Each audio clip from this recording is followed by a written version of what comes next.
Assalamu alaikum wa rahmatullahi wa barakatuh. Yan uwa barkamu da warhaka, barkamu da wannan lokaci. Fatan kowa na lafiya, muna muku fatan alkhairi. Insha Allah yau mun zo muku da wani sirri. Sirri ne wanda yake mujarrabi, sirri ne wanda yake sahihi dangane da abin da ya shafi ainihin daurin baki. A takaice da sirrin yake shine kamar haka: bayan rubuta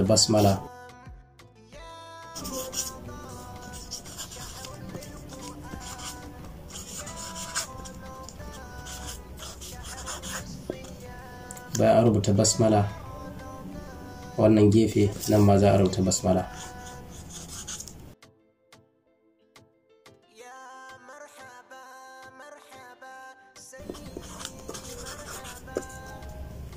Nan ma sai a rubuta basmala.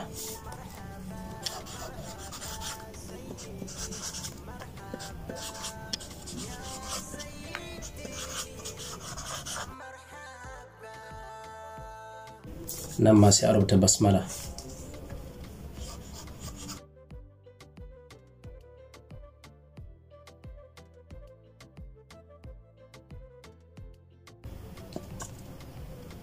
Bayan haka sai a zo a rubuta Muhammad.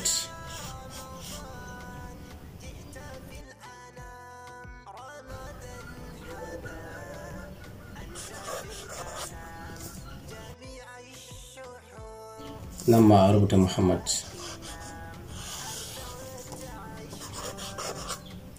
Kamar yadda aka gani haka, bayan an ƙare, na fata an fahimta, nan za a sa asma.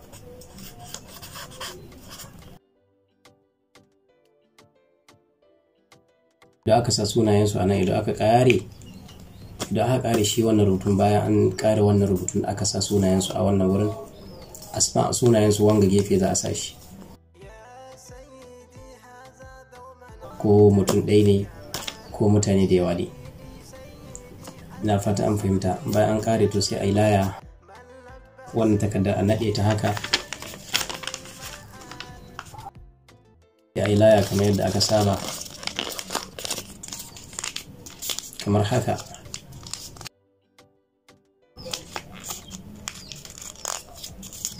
Kamar haka yadda ake gani. Wannan laya sai a samu baƙin zare, sai a naɗe ta da shi. Idan aka naɗe da baƙin zare, to sai a samu ainihin wuri a cikin daji inda adda ainihin dutse, sai a je ƙarƙashin dutse mai nauyi sai a danne wannan.